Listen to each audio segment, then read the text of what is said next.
KP Malik साहब, सिर्फ मैं, आपने तो बड़े बड़े देश में बड़ी बड़ी राजनीतिक पार्टियां देखी हैं, राजनीतिक मूवमेंट देखे हैं, और देश के बड़े बड़े नेताओं से आपने दिल्ली में बैठ के गुफ्तगू की है, उनके इंटरव्यू किए हैं। इस गाने को जो आज कैंपेन सॉन्ग जारी किया गया है, क्या माना जाए कि भारतीय जनता पार्टी का ना झंडा, ना भारतीय जनता का नाम, और कैंपेन सॉन्ग, यानी अब भारतीय जनता पार्टी का नाम मोदी जनता पार्टी कर देना चाहिए? ऐसा क्यों किया होगा मोदी ने? क्या कारण है? मलिक साहब, क्या लगता है आपको? देखिए संजय जी, मेरा मानना यह है कि भारतीय जनता पार्टी में मोदी जी और उनके जो खास सलाहकार हैं वो ये मान के चल रहे हैं कि पार्टी आज जहां जिस ऊंचाई पे है वो सिर्फ और सिर्फ मोदी जी की वजह से है। पार्टी का कोई खास योगदान इसमें नहीं है। मुझे 2003-2004 का जमाना बहुत अच्छे से याद आता है, जब भारतीय जनता पार्टी की सरकार थी और इंडिया शाइनिंग कर रहा था। और इंडिया शाइनिंग बाद में किस प्रकार से हुआ वो भी आपने देखा। आज यहां मोदी जी दो चीजें करने की कोशिश कर रहे हैं, इसमें तालमेल बिठाने की कोशिश कर रहे हैं। एक तो वो विकास पुरुष बनने की कोशिश कर रहे हैं कि हम लोग विकास कर रहे हैं, जैसे कि आज उन्होंने लगभग 20,000 करोड़ की योजनाओं की घोषणा की है।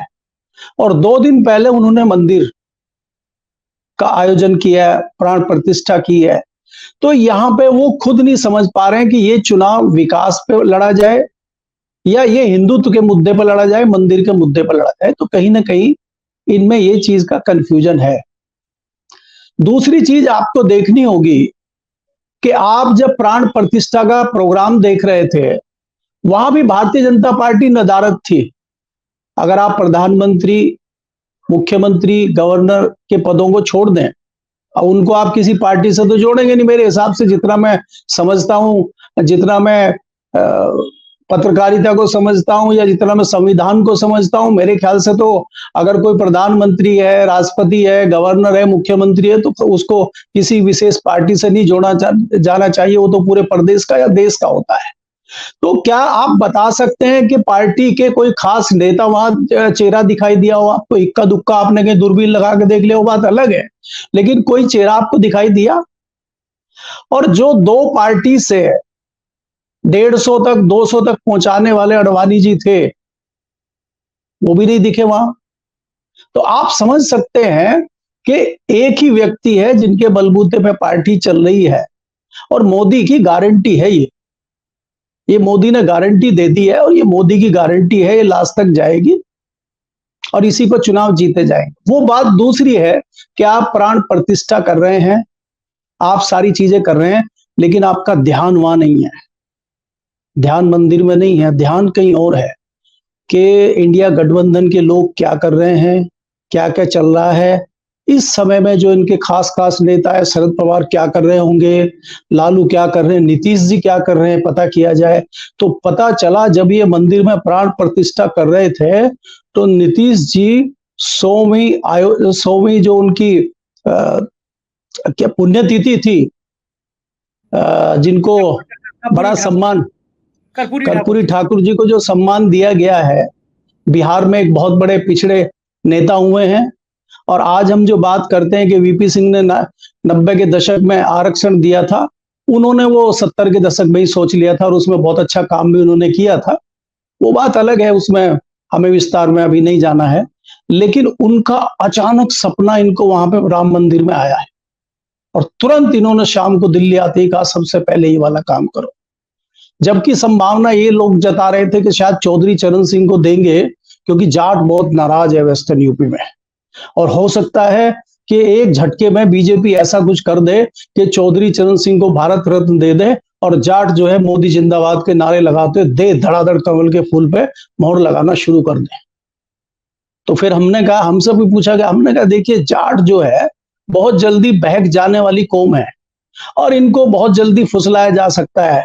हालांकि आज भी लगभग 40% जाट फुसले फुसलाए हैं। वो 13 महीने के दिल्ली के आंदोलन के बावजूद जब 2022 का इलेक्शन हुआ था विधानसभा का उत्तर प्रदेश में, तो 40% जाटों ने तो बिना मांगे ही वोट दे दिया था भारतीय जनता पार्टी को, इतनी नाराजगी होने के बावजूद। हालांकि उसमें कई जो बड़े बड़े नेता अपने आप को बताते थे, गन्ना मंत्री और दूसरे, वो सब जो है हार गए थे। लेकिन उसके बावजूद इतना कम जो है वोट प्रतिशत भाजपा का कटना, मैं उसको कोई बहुत बड़ी बात नहीं मानता। तो ये जो मोदी जी ने पश्चिमी उत्तर प्रदेश से आप देखेंगे आज शुरुआत की है, मैं समझता हूं इसके दो कारण हैं और दो निशाने यहाँ पे लगाए गए हैं। एक तो आप याद करेंगे कि 2014 के दौरान भी सबसे पहले शुरुआत इन्होंने इसी एरिया से की थी मोदी जी ने, और अभी वहां पे दो मैदान खाली हैं। कल्याण सिंह जी का मैदान खाली है, मायावती जी का मैदान खाली है, तो उस खाली मैदान से कुछ बटोर लिया जाए। और दूसरा क्या है कि जाटों को थोड़ा सा कैसे ठीक किया जाए, क्योंकि जाट भी नाराज है। तमाम जुमले इन्होंने 2017 2019 में छोड़ चुके हैं। यहाँ पे ये कहते थे यहाँ पे कि हम जो है हर जिले में चौधरी चरण सिंह किसान कोष बनाएंगे, हम हर जिले में चौधरी चरण सिंह के नाम पे गन्ना इंस्टीट्यूट बनाएंगे, हम 14 दिन में किसानों का गन्ना भुगतान करेंगे, और मैं तो किसानों के नाम पे ये कर दूंगा वो कर दूंगा, और हुआ कुछ नहीं। वो टाई टाई फीस हो गई, सब हवा निकल गई। इसके बाद 2019 में अमित शाह जी ने, जो 2019 का इलेक्शन था उससे पहले दिल्ली में एक केंद्रीय मंत्री थे हरियाणा के वीरेंद्र सिंह जी, उनकी कोठी पे तमाम किसानों के बड़े बड़े नेता, जाटों के बड़े बड़े नेताओं, कुछ खाप पंचायतों के नेताओं को बुला के ये कहा था कि भाई आपका जाट आरक्षण जो है नहीं हो पाया है, लेकिन अगर हमारी सरकार दोबारा बनती है और आप लोग मदद करते हो तो मैं वायदा करता हूं आपसे, और हम आपको जाट आरक्षण करने में आपकी मदद करेंगे। तो वो भी बाद में जुमला साबित हुआ। तो कहीं ना कहीं इनको ये समझ में आ गया है कि ये जो नाराजगी इस वर्ग की है, इसको कैसे ठीक किया जाए, उससे ये इन्होंने शुरुआत यहां से की है।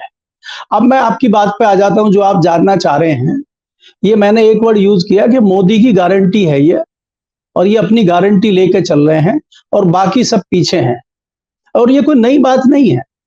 अगर आप हर जगह देखेंगे, कहीं भी देखेंगे, तो ये इनका सिर्फ और सिर्फ मोदी जी को दिखाने का, किसी फोटो फ्रेम में आने का। आप तो तमाम चीजें जानते हैं, कोई पहली बात नहीं, हम तो बहुत पहले से देख रहे हैं।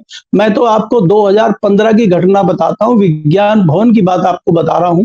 एक किसी कार्यक्रम में मोदी जी वहां जाने वाले थे, और वहां पे अरुण जेटली थे, और ये निर्मला सीतारमन उनको रिसीव करने के लिए गेट पे आई थी। तो वहां एसपी जी के एक व्यक्ति ने, उन्होंने जब फूलों का गुलदस्ता इनको दिया, और ये वहां एक एसपी जी का जवान था, वो बार बार बीच में आ रहा था, तो इन्होंने सब कुछ छोड़ छाड़ कर उसी को डांट दिया था कि तुम कहां फ्रेम में बीच में आ रहे हो। तो ये तो चाहते हैं कि इनके अलावा फ्रेम में कोई दिखे ही नहीं और सिर्फ यही रहे। तो उसी की एक शुरुआत ये है कि मोदी जी मान के चल रहे हैं कि 2022 में जो हमारी सरकार बनेगी वो सिर्फ और सिर्फ मोदी जी के नाम पे बने। वो बात अलग है कि तमाम जो हथकंडे चल रहे हैं, तमाम शाम दाम दंड भेद हो रहे हैं, मायावती जी के यहाँ पे पूरी जो है ईडी और तमाम लोग वहां पे पहुंच गए हैं, शरद पवार के पोते से 11 घंटे पूछताछ हो रही है, तमाम हरियाणा में भूपेंद्र हुड्डा के घर पे ईडी पहुंच रही है।